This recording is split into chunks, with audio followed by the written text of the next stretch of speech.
Nasaan na yung mga ano? Yung mga... contestants.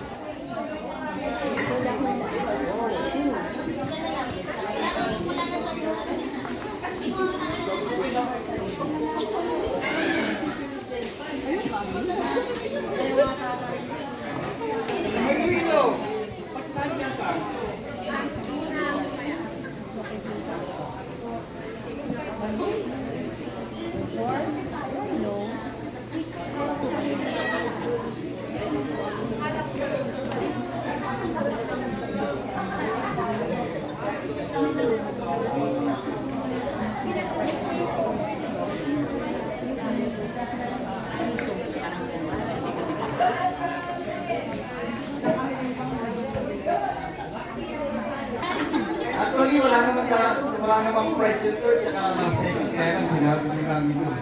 Bigyan daw eh. Para ano. Pero tawagin muna natin ang third placer. Ang third placer, ang Pilipiniana.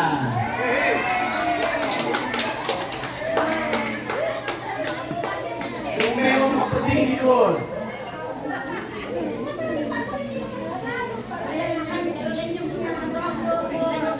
Nasa yung ano na sumayaw mo. Meron talaga play nito kada tao. Yung mga nagsayaw ng Pilipiniana. Yung limang Pilipiniana. Ayan, congratulations. Actually,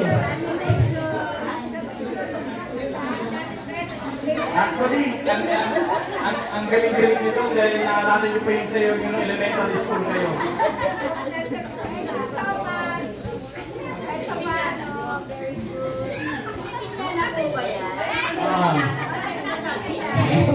Sayo nila yung nasa elementary na sila.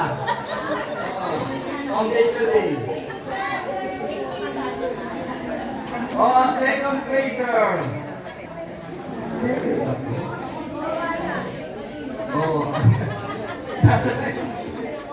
Ito magaling yung nagsayo ng second place eh. Naglaban niya, dikit lang actually. Dikit lang. Ang second placer is yung may hawak na birik. Birik pala yun. Ayun, hawak ko ako. Sino talaga ako nagdala ng birik? Okay yun. Second place, may hawak ng birik. Ayun, iwan yung birik nyo. Ang wala eh.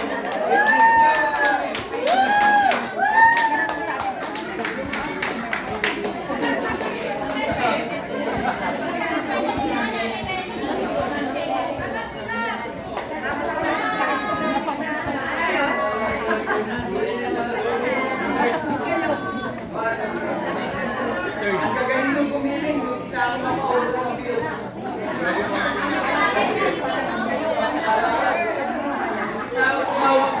Nakakawag na table eh. Picture!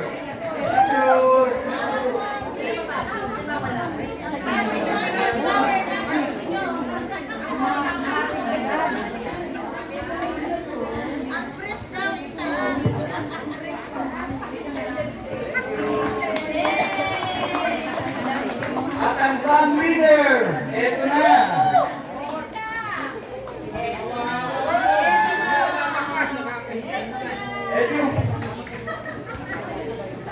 Hindi, sabihin ko, what explain na lang namin ng mga judges.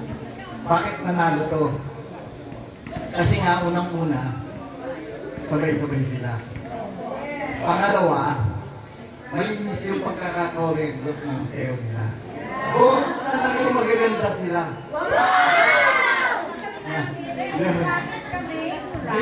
Bonus nga eh, kaya natin yung may bonus na ganda. Ganun yun. At isa pa, hindi. Wala ako sinabi pangit, sabi ko magaganda. At isa pa kasi kaya sila nanalo, yung pamatay talaga nila, yung meron pong bulaklak dito. Yung nagkala doon. At higit sa lahat, ang nagkala din yung dalawang lalaki na nasa likod. Ang hirap ng ginawa niya, hawak nila yung banner. Habang umiilat, yun ang nagpanalo. O, tawagin na natin, alam niyo na. Ang kawayan.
Ulit.